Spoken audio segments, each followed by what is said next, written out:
What would it take for you to host the Golden Globes again? Oh, not the same without you. Thank you. I don't know. Again, never say never. But I can't keep doing it. It's too.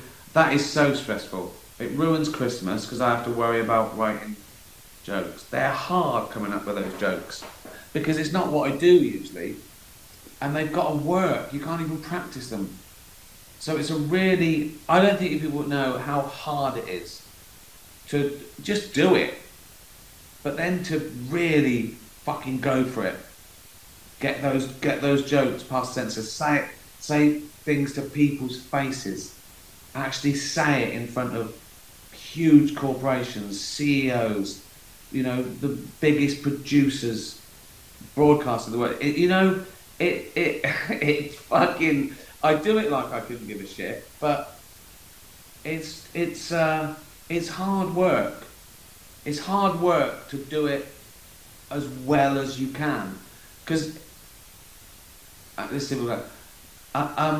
You don't just even if you come up with how good it is, a lot of people worry about it, and so you've got to fight to make it good, even if you've come up with something that's good, because everyone's scared of fucking complaints, and everyone wants to please everyone, and that's why they're usually anodyne.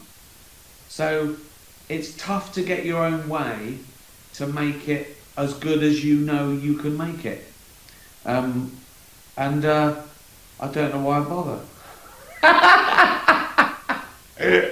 You'll miss me when I'm gone. You'll go, oh, we shouldn't have bothered him. We should have just let him do what he wants. He knows what he was doing. But we and they did bleep it, and I knew they would, so I pointed when I said it. So I won. Good advice there, isn't it? From the Eagles. Take it easy. Sometimes I want to say that, just to swear. Someone sort of out there is really angry about something. I'll go, take it easy. Don't worry about it. How are you? I've got my first sort of official job tomorrow in public. It's all right. It's a voiceover for a film, so I'm by myself in a booth. Don't think it's much safer than that. It's Blazing Samurai, a cartoon version of sort of Blazing Saddles, but with cats. Here's to cats. Cheers. Oh, here's to Brewdog. Last week, I sort of accidentally invented a new form of I sort of fused sort of advertising with charity, whereby I tell the truth about a product for no money, and they, if they want, give some money to charity, and they did. Brewdog, they said thanks for the shout out, and they gave cash to a few little dog charities here and there, and it's not the end of it. I won't say anything at the moment, but they're great. They're really good. I also found out they already give a lot to charity. They're just a great company by the look of it. But there might be more to come. So I'll think of another product to do that with. And again, right, when I was doing it, you remember last week I said, oh, I've heard about these things, you know, like the Kardashians get thousands of pounds for doing things. And I've been offered those. Now I thought I want it to be real. What the papers picked up from that was Ricky Gervais slams the Kardashians. Like a lovely, positive thing, or I didn't slam them at all. I said they're welcome to it. I just don't. I feel that when I say I'm telling the truth about something, I want to do that. I do things for money. There's nothing wrong with doing things for money. I even said I'd do an advert because everyone knows that. But what I don't do is pretend to tweet some up for money without telling you the truth. That's all I said. I wasn't slamming anyone. I think it worked. I think it's a great idea that I'd say things that I like, and if the company like that, then they could give a bit to charity. It's like I don't know. It's capitalism without pure greed, I guess. But you know, I'm not in anyone. Anyway, cheers to Brewdog. Give some more money. Give some more money to some dogs. Right, this is his question.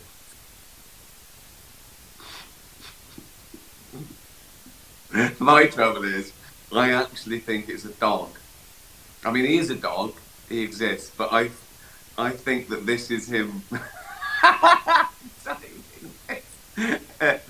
Rupert, right? Rupert the dog. Where the dog? He's a fat Jack Russell. We've been through this. Right, this is his question. You've had a freak hang gliding accident, so specific, right? And lost both your arms. What a waste! What a waste of time this is. I suppose the point, isn't it? It really is the best, honestly. Remember, I'm not getting paid for this. What's this? Alex. You often advise aspiring artists to write about what they know. Was this also your philosophy while writing music in your early years? And if not, do you think it would have benefited your musical career to do this? Yes, exactly, it would. I sort of wrote about what I knew, but when you're 18, 19, you want to be clever, don't you? So it was sort of pretentious, and I thought I was putting Keats to disco. I think the big mistake that I wanted to be a pop star, I should have wanted to be a musician. And so I took that lesson, that failure, with me when I decided to do this, and I wanted to be a writer-director, not a film star, or do you know what I mean? So I think that's the lesson. But yeah, write about what you know. That doesn't mean a subject you're brilliant at. It means write about something you mean, almost. And that doesn't mean it has to be your true thoughts and feelings. It means you've got to mean it. You've got to want to do it. You've got to get something off your chest. Get something off your chest. I think that's it, particularly in comedy. If you're walking around thinking something, it's probably good. It's probably unless you're mental, and you might be a genius. You might be mental and a genius. Try it. See what happens.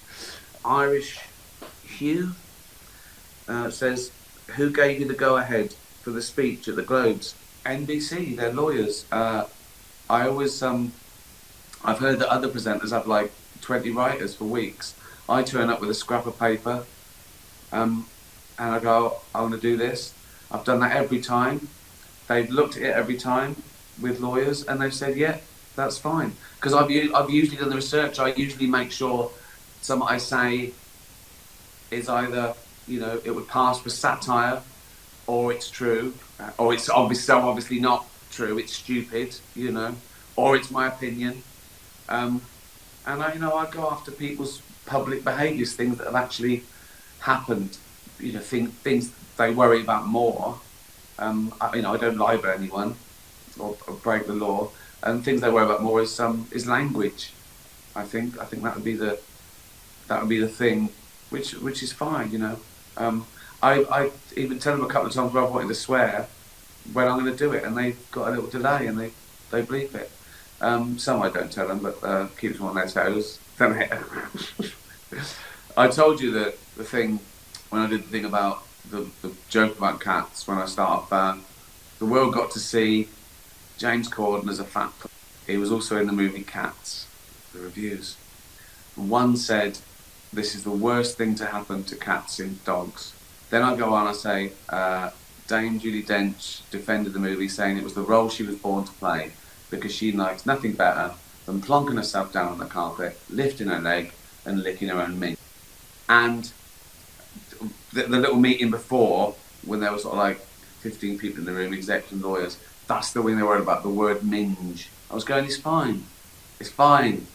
And then someone looked up and went, oh, it says British term, vulgar term for... Of course it's a vulgar term for... What word isn't a euphemism, isn't... I said, what can I say? And the lawyer went, that's worse to say, to make it so real and medical and like I actually mean it. No, minge is funny, it's stupid, it's childish, it shows I'm just being... And they worried about that, and we went through lots of words, right, that I could say. I was going, I'm not saying that. Like, worse. Like I said that they were like, Quim. I'm not going to say Quim. Ow. Right, it's just meant to be a little playful, silly joke, right? Anyway, eventually they agreed that I could say mint. The point was that I wanted to say it unbleeped, because it doesn't work as well if you have to bleep it. Because people go, what did he say? And they said, yeah, okay, we're fine, we'll run with it. And they did bleep it, and I knew they would, so I pointed when I said it. So I won. After I got home, I told Jane all about it. She went, oh, you should have said clunge. Of course I should have said clunge. Clunge is perfect, isn't it? Great. Fiona says, are you going to do a bit of maths this week? Oh yeah, I said I'd do a bit of Bible reading, didn't I? For a laugh. I should read the bits. If I read the mad bits, I should read the good bits and sort of go, well, I sort of agree with that, because there are good bits and bad bits. And my point is, you know, good Christians know the good bits from the bad bits, don't they? And I sort of say to them, well, if you know the good bits from the bad bits, you don't need the book. You're already good, right? So, one that comes up now and again that I think that is one of my favourite bits from the Bible is that let he amongst you who is without sin cast the first stone.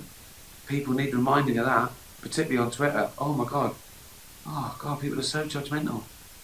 Oh my God, people say the wrong thing. They can say 50 brilliant things and then one thing that people go, no, you're out. You're out. No, he said, we agreed with 50 of them, but that one, no, you're out. Everyone's different. Everyone's a mix. Take the rough with the smooth.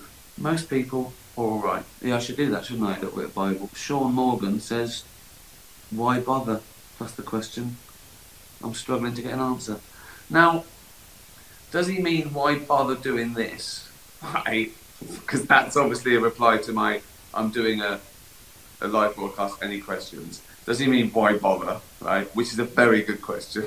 Or does he mean life in general? Which is another good question. Well, bother, you're here. Make the most of it. You know what I mean?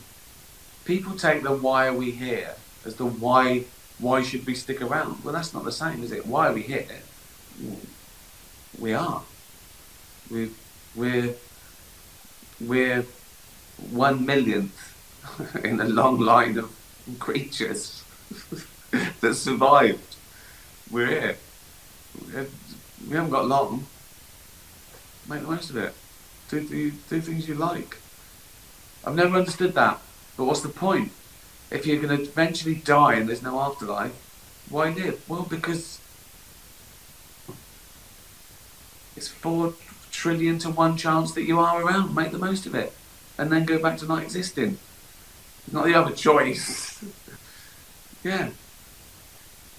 I talked about this in Afterlife when Kath says, well, if there's no point, why don't you just kill yourself? You just stop now. Which is ludicrous. That's like saying, the metaphor I used was it's like watching a film that you really love and going, oh, it's going to end soon, might as well finish it now. No point. This is all we've got. Enjoy it. It's amazing. And then you go back to not existing. Enjoy it. Chris Pilgrim says, do you regret anything you've done? Well, the quick answer is no, because it sort of doesn't make sense to.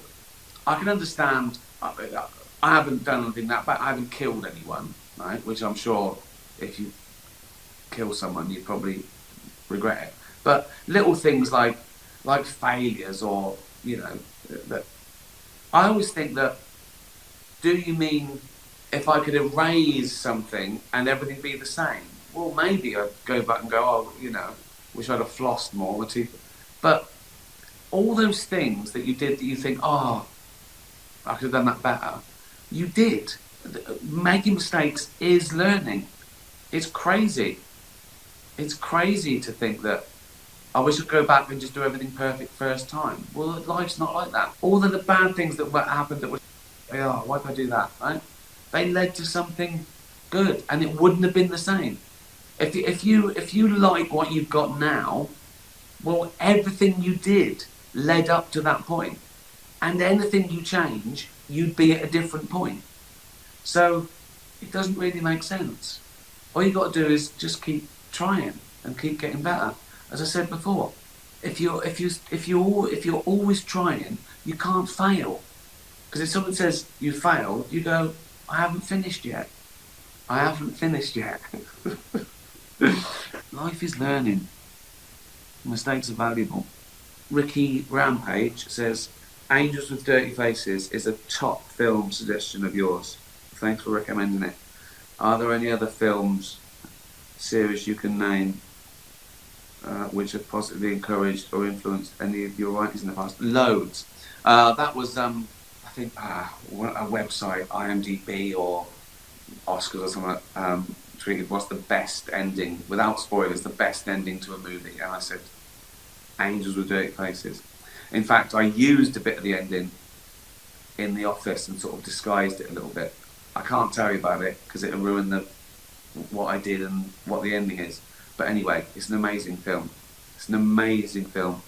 It's about morality and luck and the hand of doubt and what you do with it. It's an incredible film. Others, yeah, loads of films. The Apartment had an effect on my work and writing. The ending of that, where it doesn't end in a kiss and a wedding and they lived happily ever after, when she just says, shut up and deal. I've always tried to do something like that. Like in Ghost Town, when she said, it hurts when I smile, or Invention of Lying, I want fat little snub-nosed kids, I'm your man, or whatever. You know, I've always tried to do it like a bit of hope as opposed to, and they all lived happily ever after. So that was a big influence. But so many. I've talked about a couple of albums as well in lockdown that have become the albums of lockdown. And they weren't released during lockdown, but I sort of either rediscovered them or played them more than any other thing. There's two albums. This, Sufjan Stevens, Carrie and Lowell. Every track is great, interesting, beautiful. It's just a perfect album. And I used one of the tracks on Afterlife 2, The Only Thing, the end of Afterlife 2. And this one, Buckingham Nicks. So, I mean, don't even bother trying to get hold of that. It's nearly impossible. Jane got this on an import from Europe. It's really expensive, and I just, there's not many of them, but you can listen to it on YouTube. Or try, but be warned, it's rare. But yeah, well, look, I could recommend these. I'm always eating these. And they're vegan protein crisps, and I do it instead of snacking. This is why I'm so ripped. This is why I look fantastic. No, they're really good. So you get like a nice big hit of protein, like 8 grams for 150 calories. You compare that to normal, and they're as tasty as normal. They are, look. So I haven't been paid to do this. They don't even know I'm going to make some. They don't even know I buy them, this company. I don't even know what the company's called. But if anyone from this company is listening, give some money to a dog charity. Is it called UFit? Is that the company? UFit Crunchers, popped protein chips. Oh, they might be American. That doesn't matter, does it? What I meant is I don't know. Well, it doesn't matter. Look, if you own this company, this is a free advert, right? Give some money to charity. Or not. Either way, they're brilliant. Thanks, everyone. So, cheers, everyone. Tatty bye. Be nice to animals. Tatty bye. What happened in Tel Aviv? Because you said that you'll never go back because I can't go back to Tel Aviv. Tel Aviv was just a bit intense. It was really intense.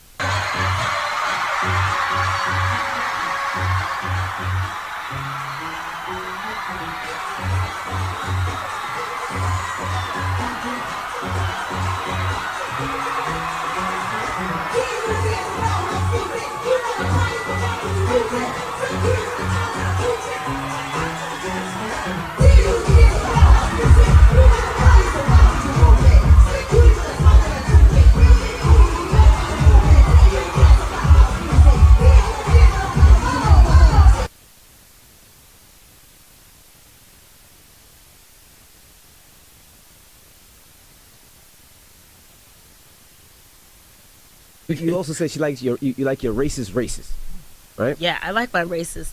What happened in Tel Aviv? Because you said that you'll never go back because they were racist. I can't go back to Tel Aviv. You banned from the country? No. Oh. No, I'm not banned from the country. Tel Aviv was just a bit intense. It was really intense. At the same time, like, I'm an American, I've experienced racism going to Kmart all day, right? You know, like, it's nothing new, but I guess it's just like, shit, this is a new kind of racism, you know. I don't really know how to. What happened?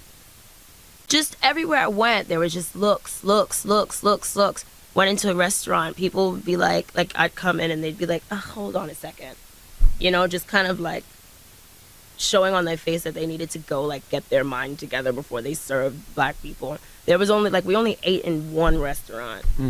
The other restaurants we went to, like, I had to suck it up because I was hungry, you know, but every other restaurant we went to, the people were just kind of like, ugh, like, what are you doing here? Then in the airport, it was just like, you know, the people at like working for the airline were just clearly giving me and my security guard a hard time. I was seeing a lot of people with UK passport, white people with UK passports, just passing through. And just the vibe I got was very, like, unwelcoming. And yeah, it kind of just gets to a point where you're just like, fuck, damn, I'm here too? Shit. I'd rather just go home and be at home. Is there any place you've ever gone that you felt, I guess, less racism or no racism at all?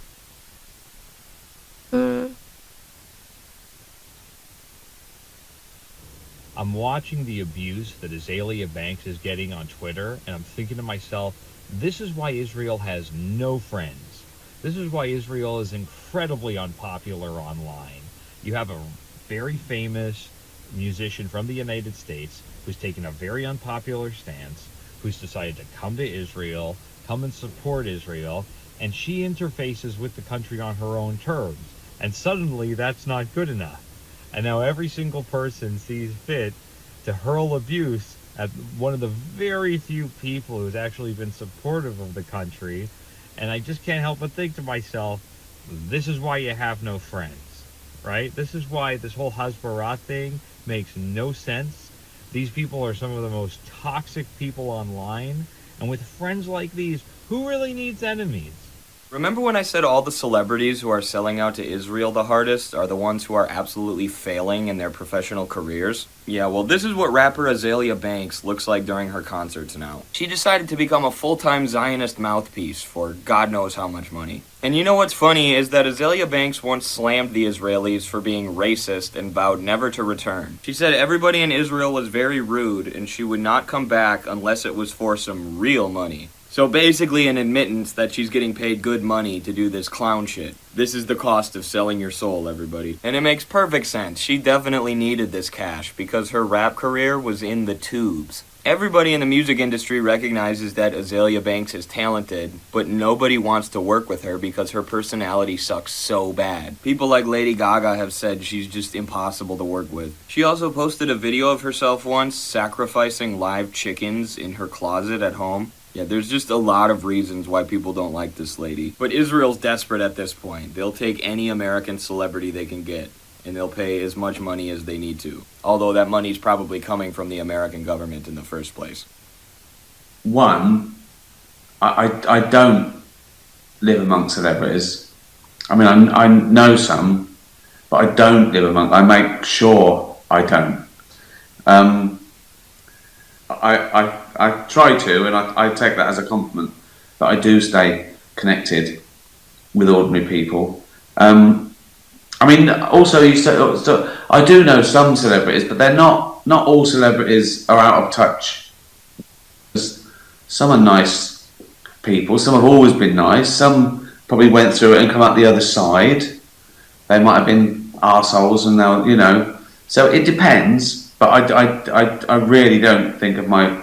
I do not hang around with celebrities once or twice a year. I was famous late, which helps. So I knew who I was. I had all my, you know, priorities and values together. I mean, I imagine being famous at 18. How can you not be an arsehole? So there's that. In fact, I feared being famous. I hated the term. I mean, it's still an awful term, celebrity, but I feared it because I didn't want to be lumped in with those people that do anything to be famous. So I was quite militant about it. That, you know, I was famous for something. Fame was an upshot of what I did, writing and directing. Not going to premieres of films that I wasn't in. You know, not doing every celebrity fucking game show on telly. Yeah, I think that works well. I didn't want anyone to think I signed that deal with the devil, make me famous, and you can go through my bins. So, you know, I've always done this as a job to get a good lifestyle, which had nothing to do with that. You know, because you have got to stay connected with ordinary things, ordinary people, everyday life. Otherwise, it's horrible. It's, you know, I mean, I've done things about fame, but they're usually spoofing it and damning it. It's about the, you know, I have studied. The Office was sort of a study in fame, an ordinary person, you know, from those quaint docu-soaps. But it was really about real people. You know, my experience of working in an office for 10 years, that came first. And it was the vehicle for it, really, the fake documentary. And once people knew that David Brent was an ordinary guy who wanted to be famous because he thought it would make him happy, it comes to life. But you've got to try and keep low status. So, like in my new stand-up, I just don't talk about celebrity stuff much. I have to go back. I go back to childhood and school and family, so people would know that. The thing is about comedy is, particularly in stand-up, you've got to try and keep your low status. We're court jesters. We're meant to be down in the mud with the other peasants, teasing the king. Not too much, so you don't get executed. So that's the idea. But of course, I also want to tell the truth. So I can't go up there and pretend I had a bad day signing on the tube, or they go, fuck off. You fucking got a limo here, you lying bastard. So I can't do that. So what I do is I invite them in behind the curtain. I go, right, I'll do it in two ways. One, I go, what, you think it's all fun and games being, look at the shit things that still happen, you know. And two, I do it by talking about things where the audience is better off than me. They're not as fat and old and bald and angry as me, you know.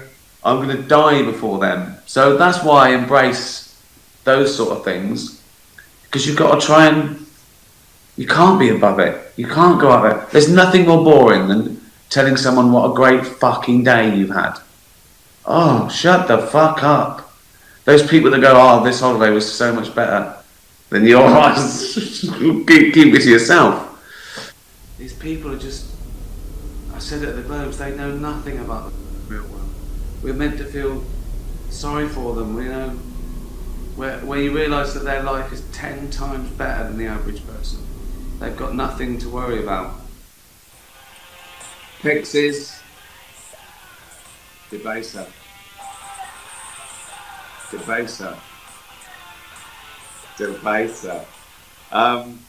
What a track, what a band. I'm sure you all know them. Still quite cult, amazing, influential, going for years, brilliant, and yet they've never done the Royal Variety performance.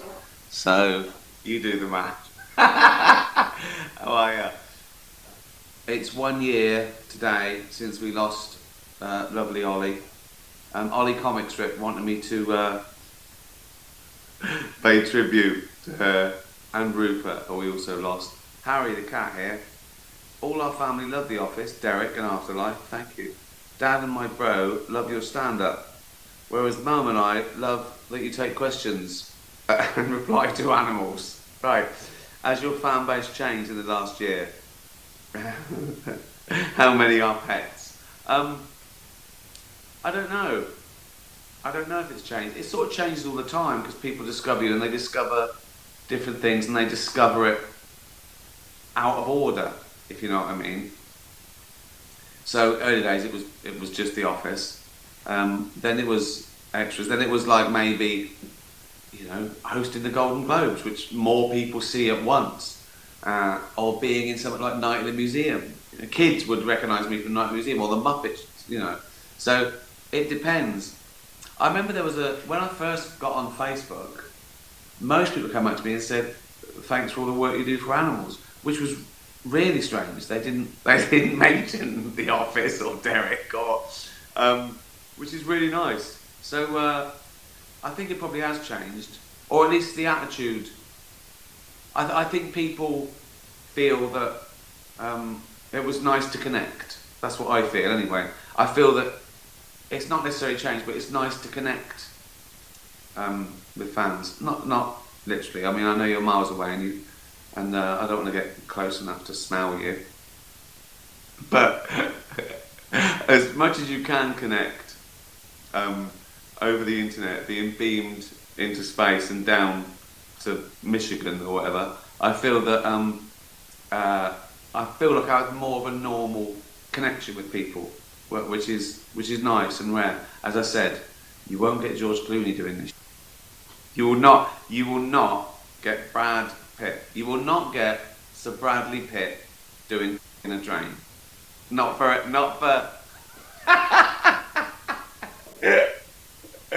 I've said it before, and I'll say it again. I've lost all dignity for you guys, and I'm happy with that. Scarlet, the lovely rescue dog, rescued from a laboratory. I'm still trying to end, obviously, animal testing.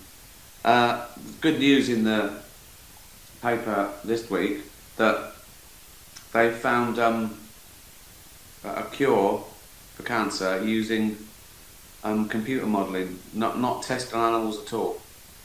Testing on animals doesn't work. I've said it before, 93% of all tests that work on animals then fail and are dangerous in humans. It's a con. It's a big money-making con, and people feel relaxed. They go test animals. That doesn't make a difference, right? Computer modelling works better, but it's cheaper, which is a bad thing, because obviously people sell the beagles for $2,000 or whatever. So, you know, with medicine, I can see people go, "Oh, but it might cure it." It doesn't, but I can see that. With cosmetics, no brainer. Only shop for things that aren't tested on animals.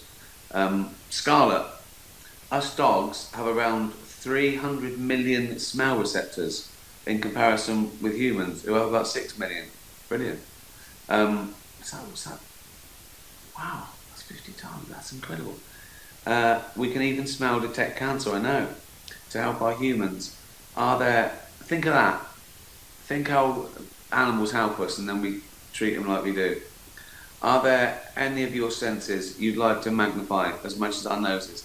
Yeah, it wouldn't be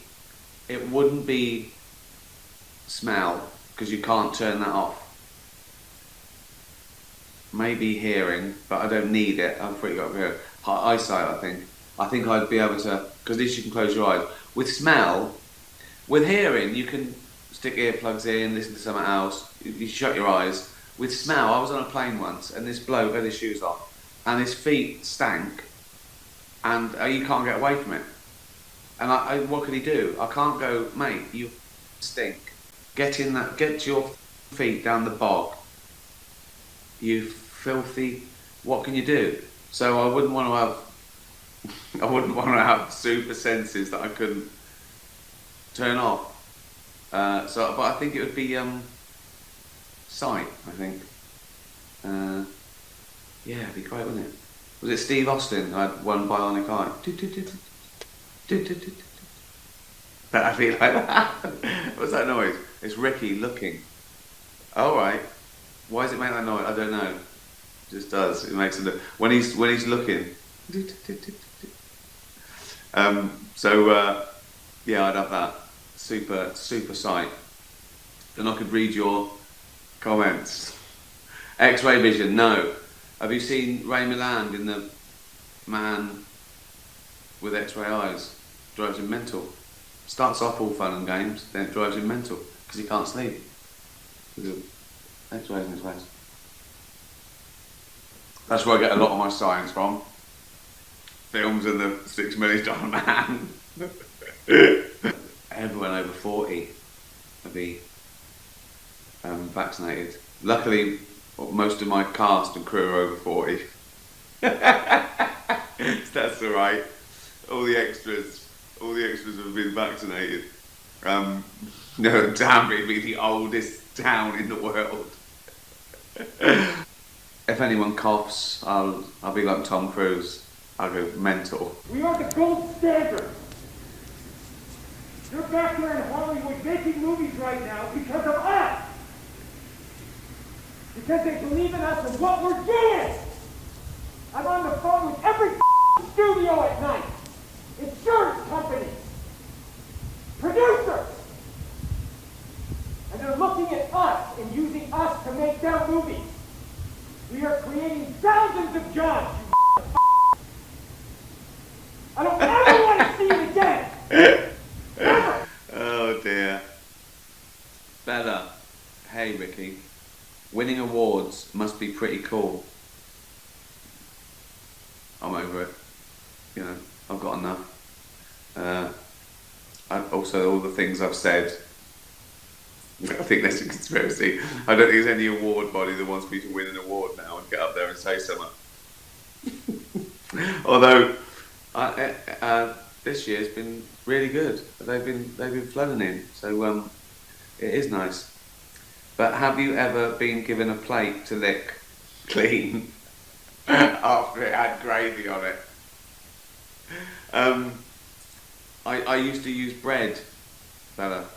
When I used to have like a roast dinner and the gravy, I used to do it with everything though.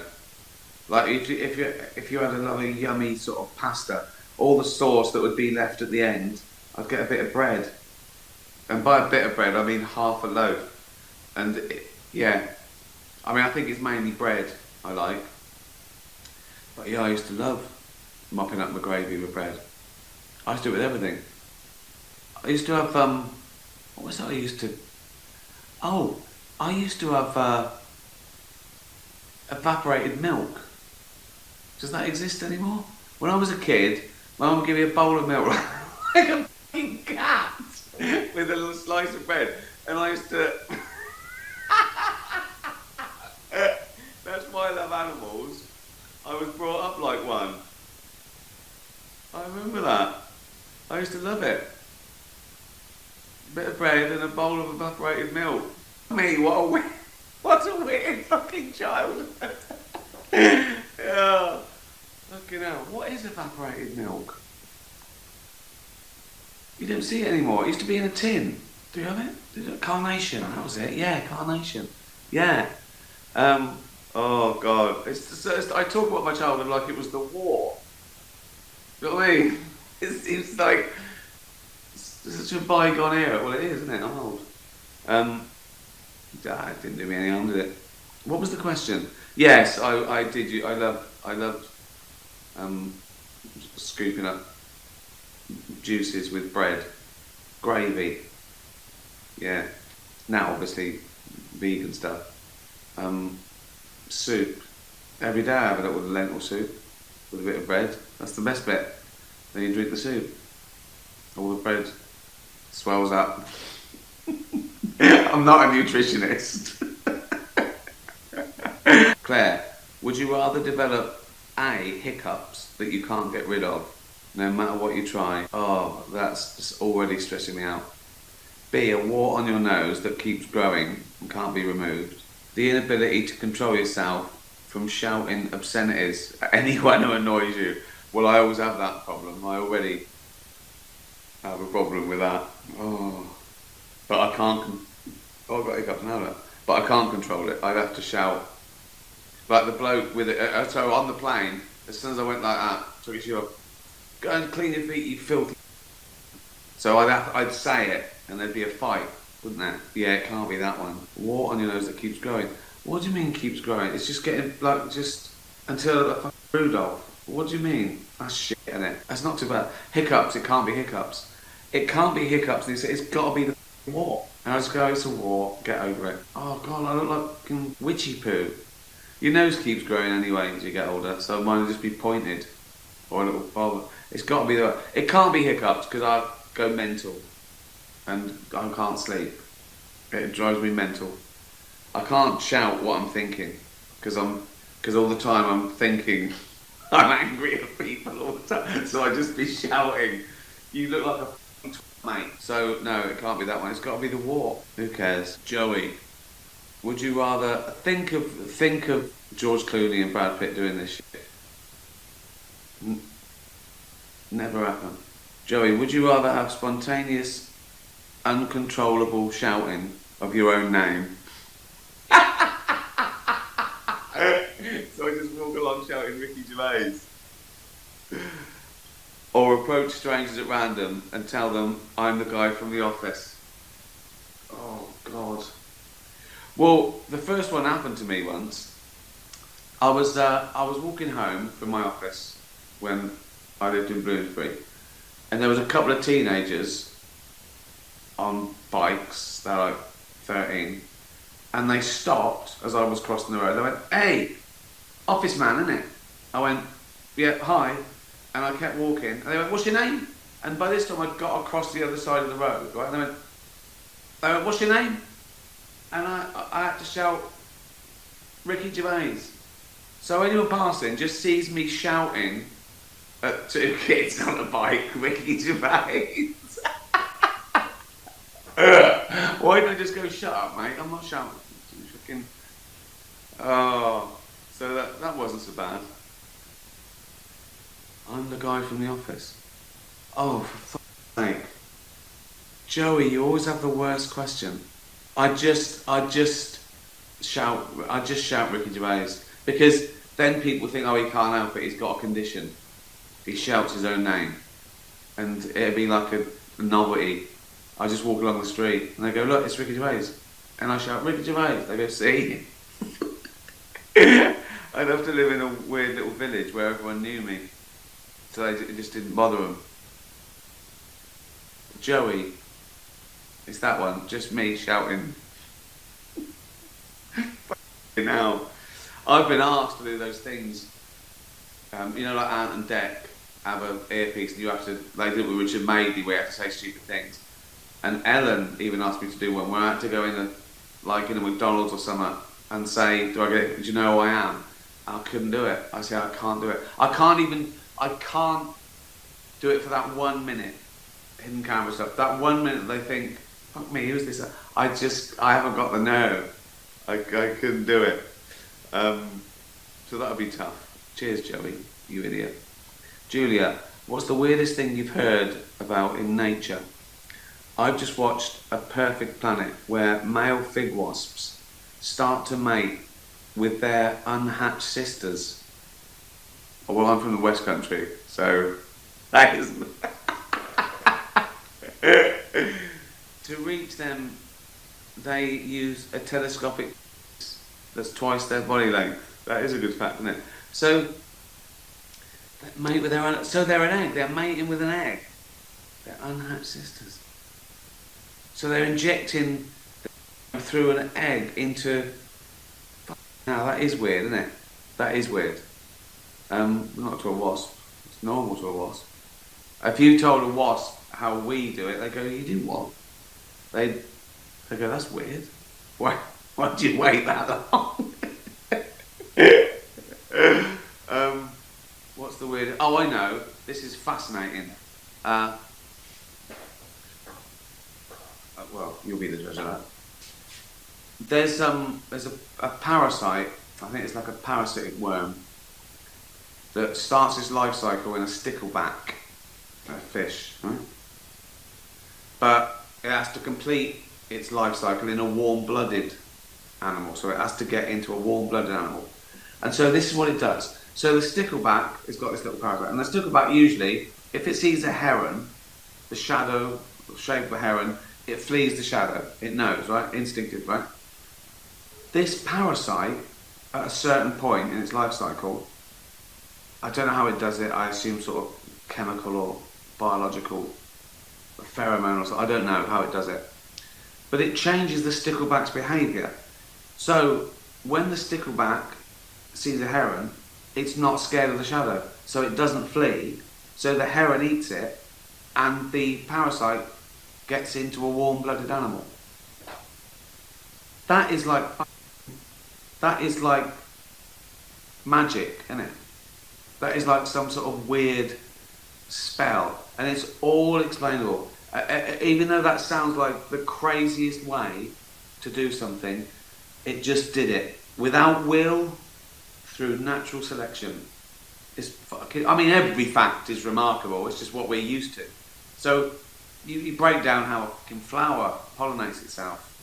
It's off the charts, mental, but we're used to it. So there's no fact really stranger than any other fact, because it's we're around because it works. If you're around, it's because it works. But that is amazing, isn't it? Because you think of the parasite somehow in the stickleback, don't run away. Stickleback, what? Don't run away. Okay. But no, it's just pure physics and chemistry and biology. That's all everything is, really.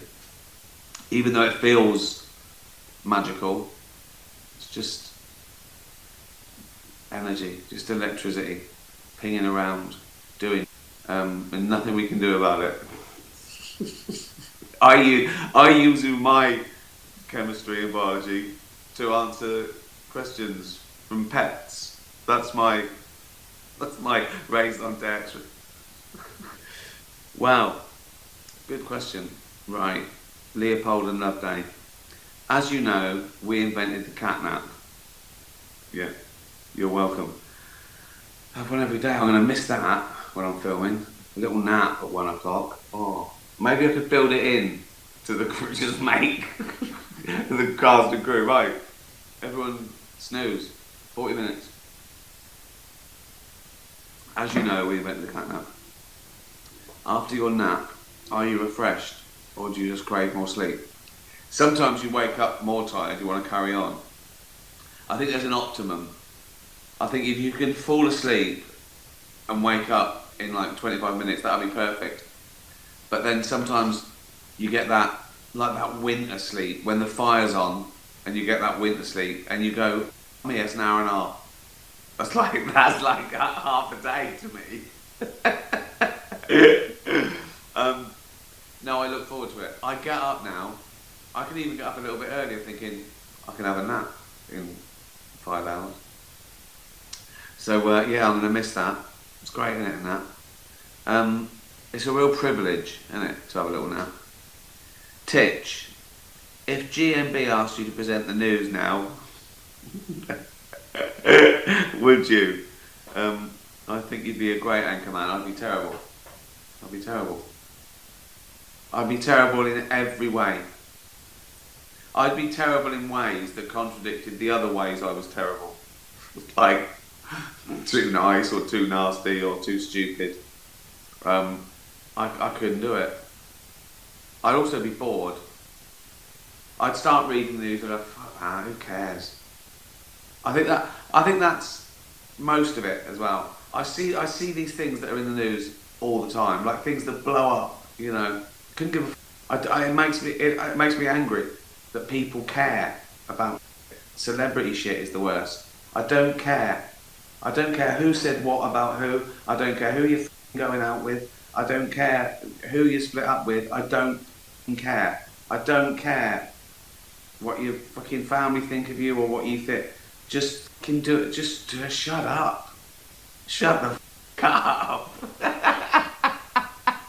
Then that's what I'd be like on GMB tips. So I think that there's your answer. That's how good I'd be. If they want that, I'm your fucking man.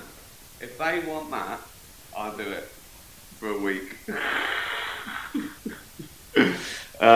People have got real lives. They've got real lives. These people are just, I said it at the Globes, they know nothing about the real world. We're meant to feel sorry for them, you know. When you realise that their life is 10 times better than the average person. They've got nothing to worry about. Whoever it is, you know. And people can have a bad day if you're a millionaire or a billionaire or whatever. But why do a press release about it? Why do people do a press release about the... anyway, you know what I think about that. Go online and talk to cats and dogs.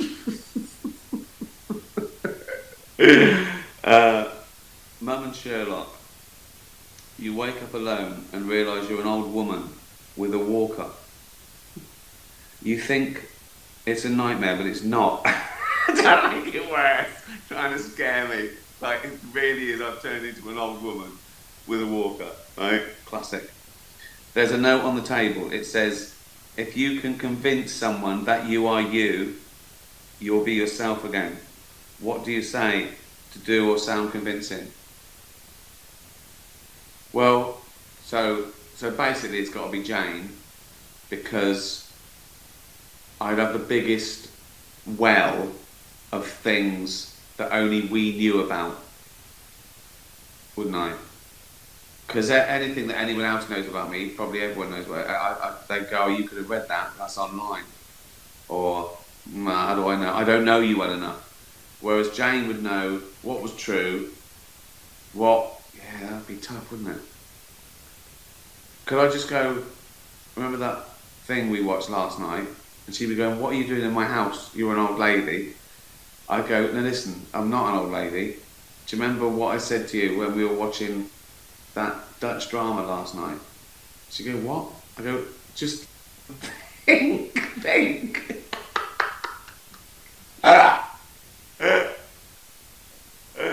Oh, that'd be horrible, wouldn't it? That'd be horrible. Good question, that. That's funny, that. That's a really good question. Yeah. I don't know what I'd say. I think that'd be the best thing, wouldn't it? To choose something that had to be us, like recently, that we remember. But then you think, well, you know, an old lady was spying on us. Where's Ricky? I'm Ricky. Oh, it'd be horrible. Right. Last question. That was a complete load of bollocks, wasn't it? Grumble Stiltskin. Good name. Afternoon, Ricky. Despite your many accomplishments, is there anything you still wish you had achieved? Oh, loads. But I mean, maybe I haven't even thought of them yet. I just sort of go along with what I'm doing and sort of, you know, do new things. And I'd love, I don't know. Well, I'd like to go out on a high with Afterlife. I'd like that to be the most watched British comedy again. I mean, I don't know why I stopped there. I'd like it to be the most watched programme in the world. You know, there's no ceiling to it, you know. I want people to really like it. I can't wait to get back to gigging. I can't wait to finish Supernature and start the next one. So I just want to keep... I want to be able to keep doing exactly what I want, if you know what I mean. That's the aim. Whatever happens, you want to be able to keep doing you know, your passion uncompromised it working, and that's more important than anything. If to do my own thing, it made, you know, because everything was changed, and it made half the money, or a tenth the money, or 10th the viewers, but it was still exactly what I do. I'd still choose that over just trying to, you know, be big. But once you've done something you're proud of, you want as many people to watch it. So I want to carry on doing this and being, you know, at some level successful. That's always nice, that people watch things. That's what success is, that people watch your thing and you got paid for it and you like it. And an animal sanctuary, I still think it sounds like a kid's pipe dream, but you know, I still think that waking up in a castle surrounded by rescue animals with land, I'd wear a cape. I would wear a cape. I'd ride around on a horse if he wanted me to. I'd give him the choice. I'd go, do you want it? He goes, yeah, come on. They'd have equal rights, me and the animals. And that would be great. And if I got bored, I could always do this. I'd go, hi gang, it's me, I'm Ricky, I'm on a horse. Say hello. Right, see you later. Thank you. Check out All Dogs Matter, new t-shirt. Watch Life on the Road. Hey Siri, play Life on the Road by David Brent. Alexa, play Life on the Road by David Brent. See you later. Tatty bye everyone. Be nice to animals. Tatty bye. The other thing is this ridiculous thing of, oh, let's ask the average person what they think. Let's stop asking the average person what they... Do you know how f***ing stupid the average person is?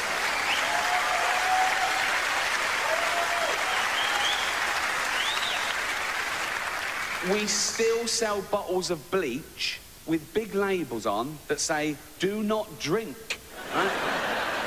Let's take those labels off, right? For 2 years, and then have a referendum. I like it. I like creating something. I don't know. I like exploring. I like seeing what I can do. I like doing things that I'm interested in. I think that's probably where it starts. Formally, like you like David Bowie, so you want to be a pop star, or you like David Beckham, so you want to be a footballer. Well, that's not creativity, is it? That's it as a job. I think we're all creative. I think we're born with it. I think, if anything, it's sort of beaten out of us. Because I think playing is being creative. I think you have to play. And kids are creative. They come up with stuff. Imaginary friends, you know, building things up.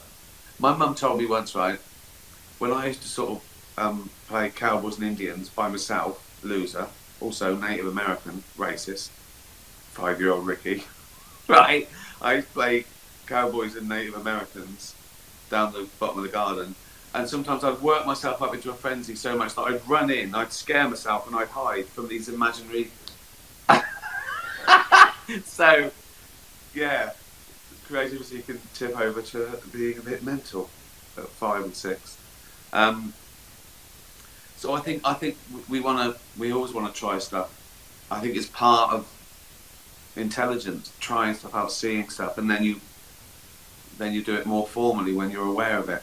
But I think you're right. I think it's playing, and I think a lot of it is seeing someone else's reaction, particularly with comedy. Like, I would say daft things to see what someone else would say back, and I didn't mind their reaction. I didn't mind whether they laughed or got angry or got confused. I'm still a bit like that. So I think I do it. It would make me laugh. If I say a joke and someone doesn't get it, that makes me laugh. I just want to see what happens. I just want to see what happens. What was it? I introduced Snapchat to Grandad. Yeah. Well, I didn't know what was going on. Because a number of times people say, can I take a selfie? And it's on video. And so what they've now got is 5 seconds of me grinning. like thinking it's a still, which is, and you did that, and I'm looking at it, and it does look like. Yeah. And what happens now? Oh. I don't know what's going on. I've got a spot. Oh, yeah. Good edit there. A big spot made its debut last night. That was your +1. Yeah, Ricky and his spot. I know. Oh, does that need a seat? How can I still be getting spots at 55? I didn't get spots as a teenager. It's all coming out now. It's stress, isn't it? Yeah. Is it? Maybe. I don't know. Do you get stressed at things like that, though? The premiere of your film? What? Going out in front of thousands of people in Leicester Square pretending to be a rock star? Yeah, I get a bit stressed. What are you like with reading reviews of things and like that? Do you bother? Does it bother you? I don't worry about it. I don't worry about whether people, like it or not. But I did at first, and the first review I ever read from The Office, so I just came into this game, I thought, I hope it does well. The first review, the headline was Summer Stinker. It was summer, and it said things like, Gervais sometimes fluffs his lines. Like I'd have left that in. And I thought, this is going well. Then someone else comes out with a 5-star review, and then it's you get on with it, and you're on to the next thing. No, it doesn't affect me now. Twitter's made me just realise that nothing matters. It's like most of the things you read on the internet is just like walking around reading every toilet wall in the world. Do you know what I mean? It's virtual. That's an idea for a BBC Three show. Yeah, Greg James with every toilet wall in the world. It's not bad, is it? It's quite good, actually. Yeah, get that on. It's just so as people say, like the Golden Globes, do you get nervous? Are you worried about what people think? You're worried about the backlash? And I'm not worried about any of those things. I'm not worried about whether people like the joke or not, whether people hate it, whether the press hate it. I'm worried about delivering the jokes correctly. Yeah. That's all I worry about. It's like taking a penalty. If you score, it doesn't matter what they think of your run-up or the... You know what I mean? Yeah. You scored. So as long as I deliver the joke well, I don't care whether people hate it or gasp or get offended or anything. But you want to do a good job, and that's all you care about, the work. What drives you to keep creating new things? Because it's fun. Okay. It's fun. It's a fun thing. I can't not think stuff. Do you know what I mean? And I'm in the position where if I think something and I like the idea of it, I can put that into motion. I can have an idea in the bath. I get ideas in the bath. We see them. I call the ideas I get in the bath. And I can call something and say, I want to do this. This is my next thing. This is my next big thing. And they go, you in the bath? I go, yeah. No. I can't not do it. When I finish a job, I go, I'm exhausted. I'm glad that's over. I get half a day's thinking, and I have an idea. As soon as you relax, you get an idea for your next thing. Yeah. I go for a jog, and I come up with one joke or an idea. And you never know what it is when it's in your head. It could be a stand-up piece. You could put it in a narrative piece. But it's just fun having ideas and then making them. That's why I do it. Also, the money's mental.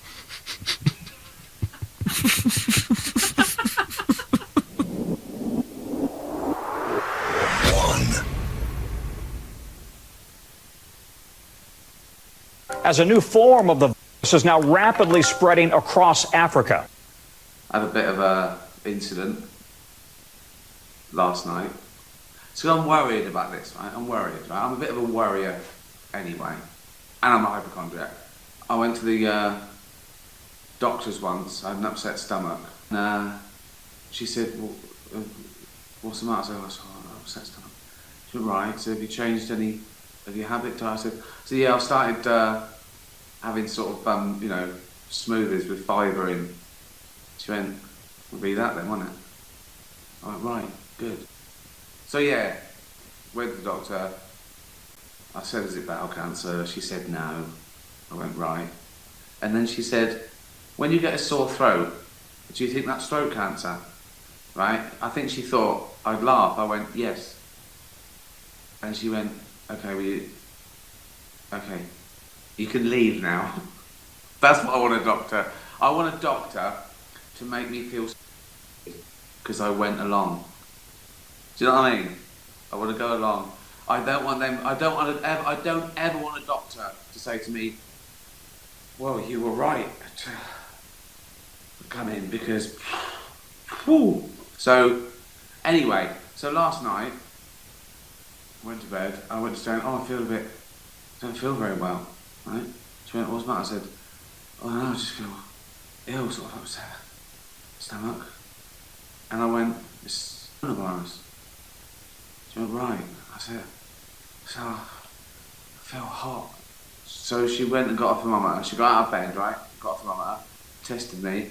She went, well, no, it's, if anything, it's low, if anything. It's like, I went, right. I said, I just feel a bit hot. I said, I've got a blocked up nose. She went, well, that's not coronavirus. I went, right, all right, doctor, right?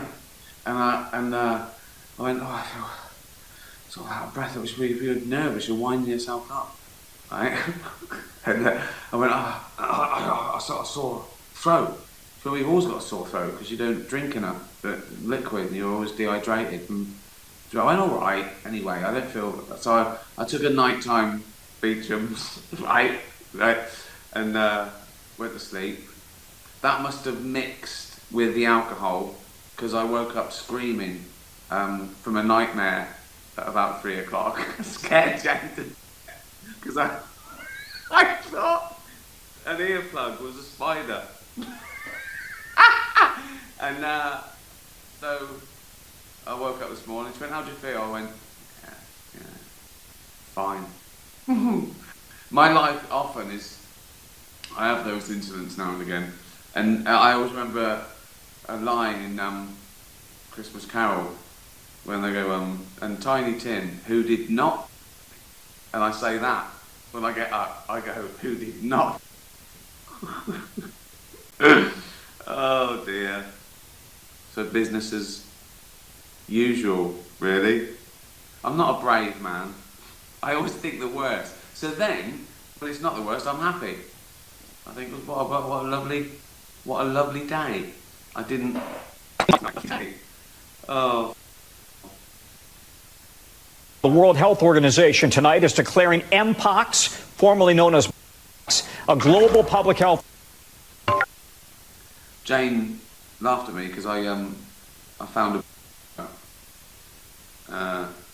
just a sports one, not a legal one, a sports one. But you know, if people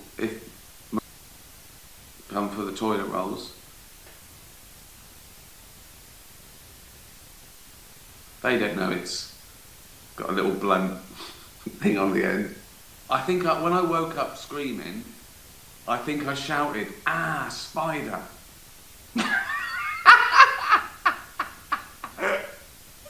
This is like One Flew Over the Cuckoo's Nest. Are there any psychiatrists watching? I've never been to a psychiatrist or a therapist. Maybe I should. Maybe I should just film it. Maybe I'd say... I'd worry that I'd say things for a laugh that I couldn't take back. Like I'd say something to wind them up, and then they'd call the authorities and go, "He's a proper psychopath. You've got to put him away before he hurts people." Because I can't resist it. I can't resist. If I knew what would worry a psychiatrist, I'd say it for a laugh. Oh dear. Anyway, cheers. Make the most of it. Keep your pecker up. What? Careless talk. What is it? Cost lives. Walls have ears. Look, careful, there's a Nazi. Turn that light out.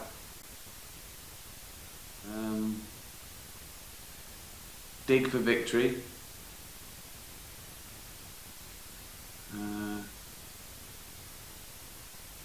Don't be bothered. See you later.